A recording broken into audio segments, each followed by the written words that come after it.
favorite Tzvi Lebetkin, the Rabbi from another planet. Please like, share, and subscribe, and ring that little bell. Ring that little bell so you are notified when new videos drop. So there is, I believe, a Chinese expression. I'll be honest.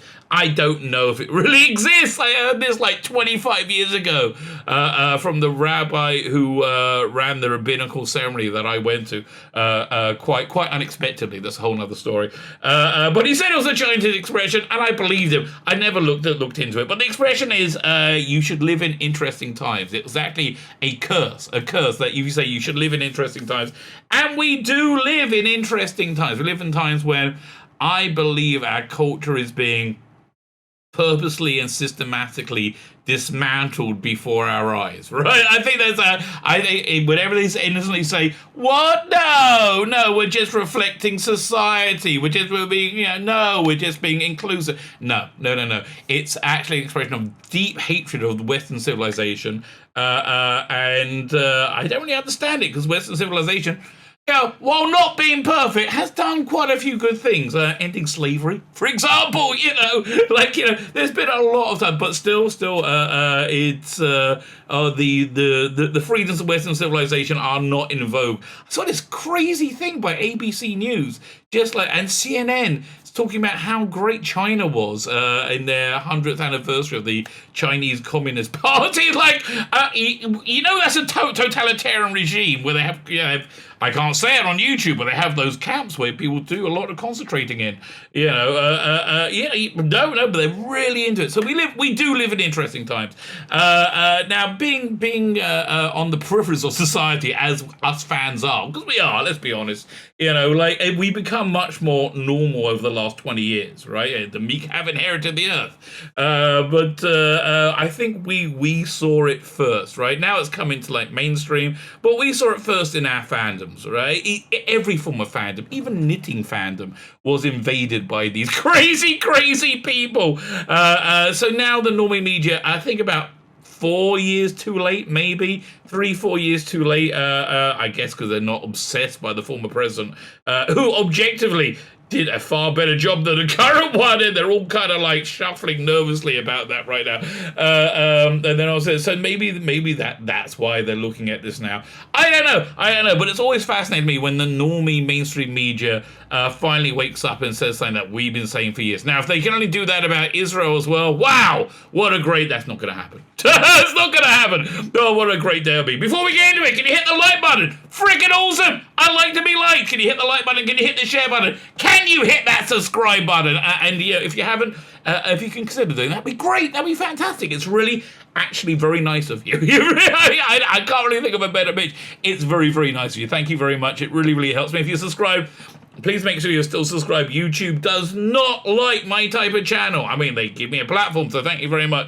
But they've demonetized me, and they keep taking subscribers off. And then they took off 2 yesterday, so I feel 3. So I think it was a pretty good day for me. So if you're subscribed, make sure you're still subscribed. And if you're not subscribed, could you consider doing that? That would be great. Thank you very, very much. I'm ridiculously grateful. Comment, let me know what you think, and also don't be shy.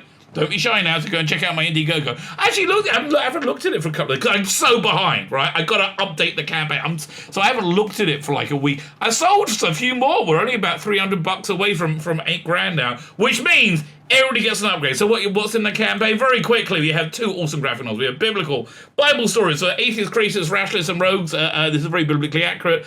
I don't feel it's preaching anyway. I wrote and drew this, so I quite like it. Listen, I have a high opinion of myself. What do you want me to tell you? I do. I really generally do. I have a high opinion of most people, but I do have an elevated opinion of myself. So anyway, this is not preachy.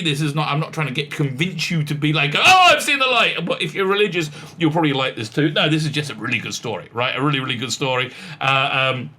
So I did the art and writing on this one. I did the writing on this one. The Imperium, a love letter to Teddy Fancy in the 1960s. Basically imagine James Bond, Emma Pill, Doctor Who, a monkey in a spacesuit, and Black Slide from 2001. Plus, The Prisoner, a bit of Callan, a bit of Thunderbirds, all thrown in there for good measure. This is 105 pages long. The other one's 220. Go check it out. And if you buy both, you get a bunch of extras. For example, you get this. This is a pin-up. It's going to be made into a poster. be made in the post when we hit 8 grand. Oh, we're hitting 8 grand, baby. We're hitting 8 grand. So yeah, go check it out. There's a ton of stuff there. Just go check it out. It's really, really great. If I say so myself, and I do. Also really great, Normie Media finally waking up. So this is from the Telegraph, and I had to sign up. I took a free trial membership, but I had to sign up to get this sodding article. So it better be good, Ben Lawrence. You better know what you're talking about. Even 007 and Doctor Who have now become toxic roles. I'm intrigued to know what he means by that. They were one of the first, I think. They were. I mean, there's so much pressure for James Bond to be anything other than what Ian Fleming envisioned for James Bond, right? There's so much pressure to reinvent him as being something totally different. I don't understand why they just don't make something new. No, I do understand. It's because the name James Bond will bring people in, and when you have a captive audience, they then think they could do social engineering by subtly putting in their political points, which is not subtle at all, right? We all see it, and people are basically switched off. I mean, if you looked at the ratings of Winter Soldier and Falcon and Winter Soldier, you can time the ratings fall off from the minute that you had the anti-police scene in it, where the police comes up to Winter Soldier and Falcon and says to Winter Soldier, "Is this man bothering you?" And that's it. That was a minute that you lost about 40% of your audience. It nosedives. And people are just not interested, and they're not interested anymore. And there's no hypnosis. There's no hiding it, right? There's no their go-to attack for the last few years of being like, "What? You're imagining things. What's this woke agenda that you're talking about?" We're talking about the reason that you love it is because of the woke agenda, right? That was their go-to thing. It's not working anymore, but they're going to still give it a good old try. Okay, amid speculation on who will lead our best-known franchise, the real question is whether any actor is prepared to prepare for the online vitriol. Okay, so this sounds like you're on the wrong side of the fence there, Ben Lawrence. I think this sounds like it's an article about toxic fans, which really don't exist. The toxic fans are the ones calling everybody toxic. So let's see if you've got your finger on the button there. It's that time again. Amid rumors that Jodie Whittaker is planning to step down from Doctor Who next year. Yeah, she quit, just like Donald Trump. Next year, fevered questions are being asked about who will be a replacement in the TARDIS. My guess is no one. Although Doctor Who is such an incredible power. It's really amazing to me. It was Evil of the Daleks, the story from what year was that? 66? It was the 66, yeah. So how many years ago was that? That 76, 86, 96, 2006, 2016. So it's 55 years old, right? A 55-year-old story being released was trending yesterday on Twitter in the UK. Doctor Who does not trend. The current era of Doctor Who does not trend at all. Nobody's interested, right? Nobody's interesting. Last weekend, it was reported that Ollie Alexander, the actor and musician best known for Russell Davies' AIDS-era drama It's a Sin, was in advanced negotiations to play the 14th incarnation of the Time Lord. Yeah, look, this was a rumor started, I heard about 3 months ago. Basically, whenever something popular happens, right, I was on TV, everybody goes, "Oh, that's it! That'll be the next Doctor! Yeah! Clyde Dooney, next Doctor, It's a Sin, next Doctor." Then if it's got any form of connection to Doctor Who, like being written by Russell Davies, they just love it. But this rumor was like about 4 months old, right? By the time when it got rehashed, something Ollie Alexander immediately done, not immediately, but reasonably quickly after 24 hours. My immediate thought was, who on earth would want to take on the role? This is the world's longest running sci-fi science fiction TV show. Has had a bad patch over the last few years. You're right, lacking both excitement and magic of Davis years in charge, and the fetish cleverness of his successor Stephen Moffat. Okay, you're on the right side of the fence right now. Everything you're saying is right. Ratings are down, and there's a feeling from some, me included, that the series' essential magic has become shrouded in sort of drab worthiness. It 100% has. It's very earnest, isn't it? I mean, I'll be honest with you. One of the reasons I do all this heightened sexuality in my Indiegogo, which I think I'll show this off again, is because there's absolute hatred of normative heterosexual sexuality, right? That's why. And listen, I like looking at pretty women, not very many clothes. Like that's called being a normal heterosexual male. But I do that as a reaction against this awful cloying woke era of television and Doctor Who stuff. It's all so boring. It's all so boring, and I just find all this. Again, I'm taking the piss, which is what I do. Okay, I do take the piss out of things I don't like. But this is exactly why I'm doing this, right? 100% why. For a rising star such as Alexander to accept the role in the show in decline would be unwise career move. Same is absolutely true of Michaela Cole. I May Destroy. I've got to watch that. I've really got to watch it. It seems to me from the trailer, it's about about a woman who's a bit of a floozy, from what I can tell, gets drunk and somebody has sex with her, on the toilet in a club. Well, while that's bad, that's an assault, that's illegal, that's rape. That's very bad. That's very bad.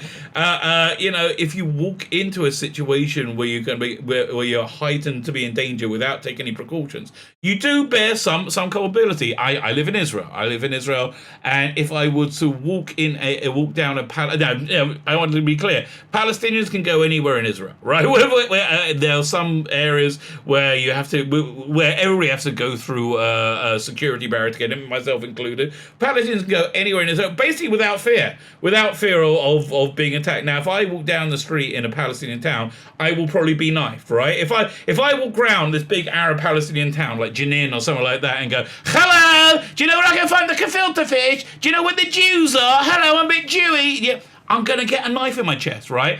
And not that I would have it coming to me, but it was a very unwise a bunch of decisions that led me to getting a knife in my bloody chest, and I do take some responsibility for it. So that was my impression with seeing the trailer for I May Destroy. But I got to listen.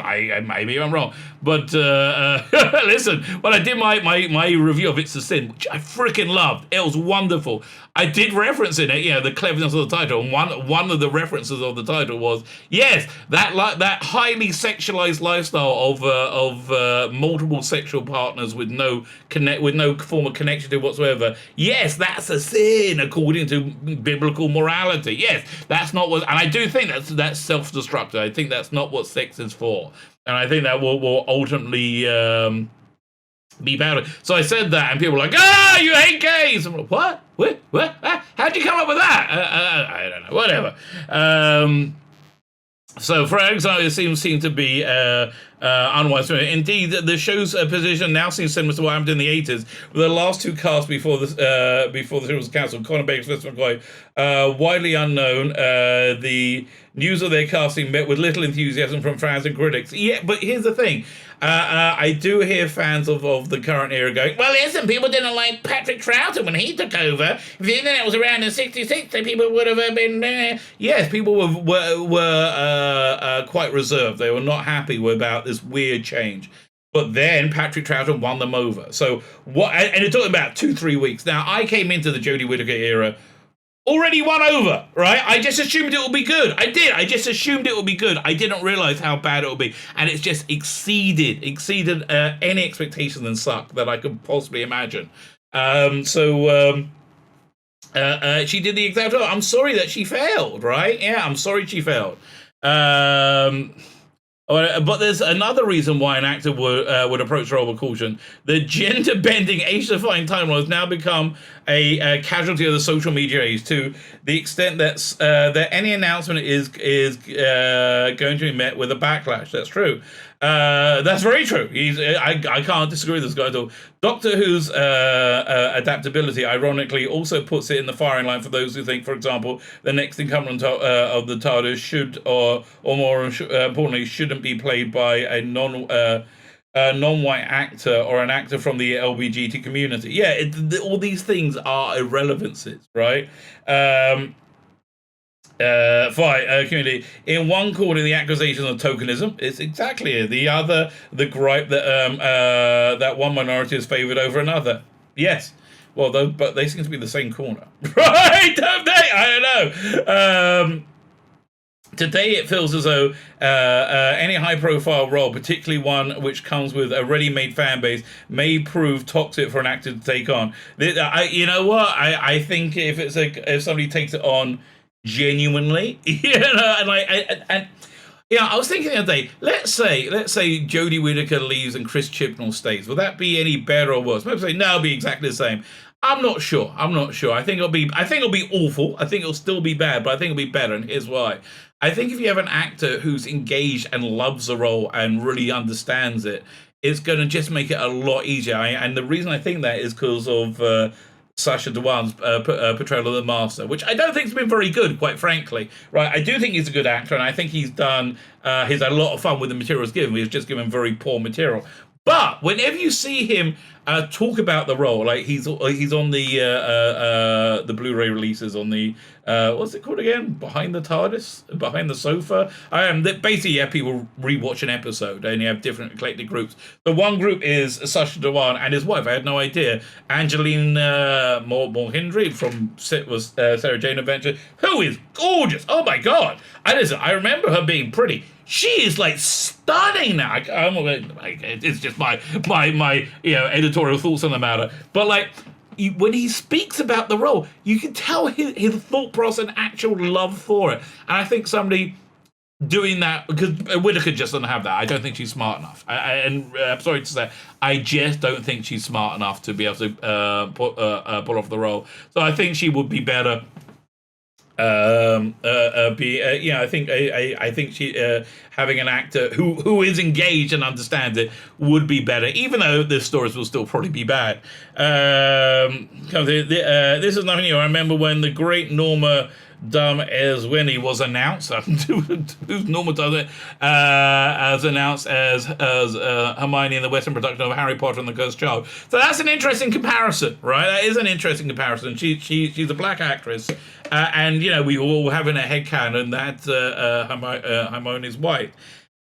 Listen, I've read all the Harry Potter books. I don't recall them talking about her skin color, right? I don't recall it at all, and there's nothing intrinsically white about the character. There are characters where they are intrinsically white. James Bond, over here, James Bond, for example, is intrinsically white, in my opinion. He's a member of the British aristocracy, which is white, okay? Like from a family of like hundreds of years old, in England, you're white. It just just like if you're from a family that's been of 100 years, several hundred years of prominence in Africa, you're probably black, right? It's the way it is, and no one's saying anybody's better than worse. But with a role like Hermione, and listen, if somebody is a greater Harry Potter maven than me, feel free to correct me. There's nothing intrinsically white about the character. Equally, was it Perry White in Superman? Lawrence Fishburne seemed perfect casting. He seemed to exude that character, right? I would say Starbuck in Battlestar Galactica. She exuded that character, and she was very female as well. I love it that they made her actually into a woman rather than like a man with tits, which is basically what they do a lot of the time. So yeah, there was backlash about that. It took me a few minutes to get used to the idea. Then I was basically fine, right? I was absolutely basically fine once. That one there. I think I just spat on the camera. There you go, cleaned up. Some wildly racist views aired on Twitter, and J.K. Rowling, a beacon of sanity in my book, had to wade in to endorse the casting. Okay, good. I'm glad me and J.K. Rowling on the same page with this one. Then there was the occasion when the all-female lineup of Ghostbusters revealed, comprising Miss McCarthy, Leslie Jones, Kristen Wiig, and Kate McKinnon. There was plenty of bleating. That's not really true. That's not really true. I was excited by it. I think most people were. This was before the era, or like anything after 2017. I think The Last Jedi is the point where people were like, no, I don't trust you in any way, shape, or form. And that was really the era when it broke. Last Jedi didn't just break Star Wars; it broke all of TV. Yeah, no, all of genre. So I don't think that people want. I don't remember it like being that way at all. I remember trying to watch it and falling asleep, and it being not very good, right? And it being marketed as women power, girls time now, women. Yeah, I remember it being marketed that way, and it failing terribly, just the same way Charlie's Angels did, just the same way Terminator did, just the same way it seems like they're marketing Black Widow. It's kind of a rule now. It's a law. When you go woke in your marketing, you will be you'll be in trouble. Plenty of bleeding, including comments from Donald Trump, who God, he nearly went a few paragraphs without mentioning. This is why they're only waking up now, because of Trump. You know what made them crazy about Trump? You know what they really hated about Trump? Him being right, right? And as we have seen over the last 6 months, 7 months, 6 months. He was right about pretty much everything. I mean, like everything. Everything is a lot worse now, including the things that the people who hated him said they were upset about, but really they didn't care. They didn't care. It was like a corporation during Pride Month. You know, they're like, yeah, let's put a rainbow on something. We'll sell some more. Who was no doubt anxious that these women were only a threat to his male... Again, his insanity. Were only a threat to his male psyche, but also had comic chop to boot. They didn't! That's the problem. They were shit! That was the problem! And, you got to accept that basic reality, which you did a few paragraphs above. You said, has become shrouded in some drab worthiness. Well, one is a reaction to the other, okay? They become shrouded in drab worthiness because you empower them with nonsense like this, idiot. This has become more febrile. I don't know what febrile means in the last couple of years. Whittaker was announced the first female doctor in 27, which feels like another age in terms of cultural climate. There have been petitions for a female doctor since the 80s. With the malleability of the role has always made it more likely starting point for exploring diversity in casting. Exactly. When they cast it, I was fine with the idea, right? I really genuinely was. Whittaker's role was met by, let's see if you're going to... make up a bunch of lies. Met by and large with encouragement and support. Okay, you're lucky. You said yes. I was one of the people encouraged support. I wonder how the news would be received. I wondered how the news would be received. Surely those on a high alert to find fault would put it through the mincer. No, really, there were a few people who were all proved completely correct. Much like Trump, they were all proved completely correct. And they were the naysayers from the beginning. But, they were a teeny tiny minority. And again, I want to be clear, they were all proved correct, weren't they? Yes, a gender might be a positive, but is a life experience relevant enough to portray an intergalactic hobo who fights monsters? I think her acting chops isn't, right? And it's because she's not very clever, right? Everybody else who's been in the role has been a bit cleverer, I think. I was watching Ghostlight last night, episode 3, and you got this great confrontation with Sylvester McCoy and Light, right? And he goes, I didn't get caught napping, Light. I was just watching it going, how did he come up with that acting? It was weird. It works, and it's weird, and it doesn't make sense, but it works. And how do you come up with that acting choice? I think by being a clever actor. Bottom line, which and believing in the role, which I just don't think Whittaker does. I just don't. Oddly, it seems as though historical roles are safer distance from outrage. For example, I can't remember anyone being critical at first of the casting of Peter Morgan's The Crown, though there were several. Several were afterwards. The most high-profile announcement was that of Diana, the late Prince of Wales, who was played by Emma Corrin, but Corrin was an unknown, with only a guest, but she was perfect. She cast. You know why? They cast the actor for the role, right? I think the same is true with what's her name.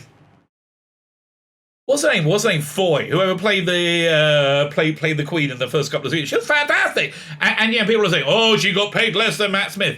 I watched the show because of Matt Smith, who was also fantastic, who had a cachet, who had a name brand, and was it Claire Foy? I think Claire Foy didn't. Now she does, and I will watch something based on based on her. But I don't think anybody. Why would anybody be upset about Emma Corrin? But Corrin was an unknown with only guess what in Grantchester, a cozy period who done it to a name. As a result, perhaps there wasn't much that people could be annoyed about. It also helped that Corrin looked the part from some.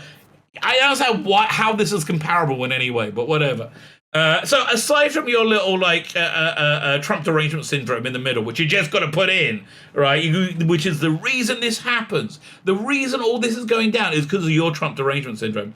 Aside from Doctor Who, the other big role in cultural recognition in James Bond, it'll be interesting to see the reaction to Daniel Craig's success that is finally unveiled. He's got to be black. I mean, I can't imagine they're not doing a black James Bond, which I think is a disaster. I really do. I think it's a disaster. I mean, honestly, I've been saying this for a while. I think the apocalypse is coming, and I'm not joking. I think I really do. And people myself ask me, like, how long before it doesn't happen before you're going to say you're wrong? Right? That's a good question. I don't know what the timeline is, right? I think it's going to happen soonish. I thought it was going to happen by now. Maybe by September, maybe by. Listen, if the apocalypse happens and I'm a year out, I'm going to call it a win for me. Right? I'm going to say, yeah, I called it. But because it's the apocalypse. It happens once every, 5,000 years or so. Whatever knows. Right? Well, the flood was the last one, apparently. So, so I'm hoping we will be spared it. I really am. I'm hoping for the apocalypse to be spared a black James Bond. And it's not because I'm scared of black people. It's because I love James Bond as a character. And what they should do is do a James Bond movie where they introduce a black character. Felix Loeb's been black a bunch of times, why not? Or whatever, and then spin him off into his own movie.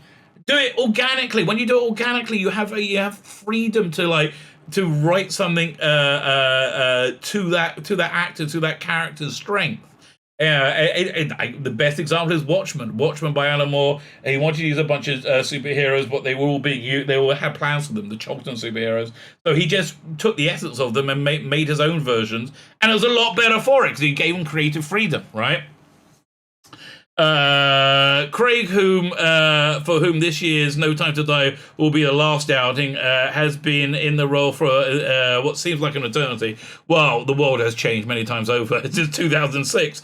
His casting stems from a time when there was nothing in the way of social media. I'm not counting much. 2006 had Facebook. Shut up! I was on Facebook in 2008 and Twitter as well, wasn't it? I remember on Facebook, meaning no outlet for the perpetual angry. Don't you remember You'll Only Ever Play in Once campaign on the internet? Yes, do some research. When the new James Bond is announced, says Bridgerton's Reggie John Page, that's where my money is. You can bet your bottom dollar he won't have an easy ride. Again, I'm hoping for the apocalypse. So what will be the end result of this? My hunch is we're going to stop seeing bigger names take on iconic roles, and I think the roles are going to become less iconic as they become less popular. I think this Black Widow movie is heading for a drumming. All right, I really do, because they now represent a poison chalice. Actors from the same echelon as Craig or Chris Eccleston will be too wary of the backlash or too protective of their so-called brands, and I imagine the same will be true when it comes to playing major superheroes such as Batman. Remember all the stick Ben Affleck received? I never really understood that. I think he was the best cinematic Batman. Instead, we're gonna see newbies, unknowns, and minnows step uncertainly towards the spotlight, and we're gonna get a lot of low quality crap, which is we already see it behind the camera. Like Loki is playing right now, and it's written by somebody without experience, and it shows. It's a lot of sitting around and talking. Right, there's a lot of it is boring more than anything else. It's boring on top of all the casting, which is like agenda driven. Right, it's boring, and yeah, that's that you just can't get beyond. And have their dreams of stardom cruelly deflated as they wait for the reaction online. Yeah, listen, it's not going to be good for you guys. It's not going to work out well. That I think is a reasonably fair statement. So there you go. The normies are starting to notice the cultural apocalypse. Yeah, you're only a few years late, mate. Only a few years late. Never mind. My name's Tzvi Lebetkin. You and I are from another planet. Please like, share, and subscribe, and ring the little bell. Ring the little bell so you're notified when new videos drop. Yeah.